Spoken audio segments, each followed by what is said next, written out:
In a small rural village in Tanzania, Joyce Sandier spends most of her time tending to her crops. For many years, her and the 7 out of 10 farmers in sub-Saharan Africa have relied on growing a narrow variety of crops. As a result, malnutrition runs rampant across a continent of farmers.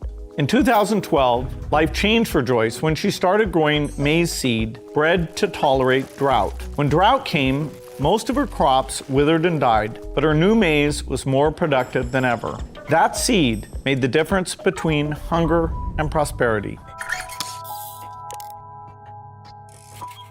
To get agricultural productivity up, you want many factors working in your favor. You want better seeds, you want farmers to adopt the best seeds. The farmers have got to be a lot more educated because they can often grow 2 crops in a season, and the way they deal with soil health by rotating the crops can make a big difference. They also need a credit system because if they don't have the money to get fertilizer, that alone will cut their productivity very substantially. And so that farmer education system, the R&D to make those better seeds, by managing those things well, we predict that we'll get African productivity up to 1.5 times where it is today, and that will get Africa to the point where even with its population growth, somewhat worse weather, instead of importing food, it will be able to feed itself. Improvements in critical infrastructure will further Africa's ability to feed itself. Investments in road improvements will allow food to move to places it needs to go and reduce the need for expensive air transport.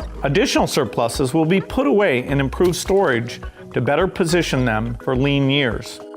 Well, GMOs are very well accepted in some countries like the United States and not as well accepted in Europe.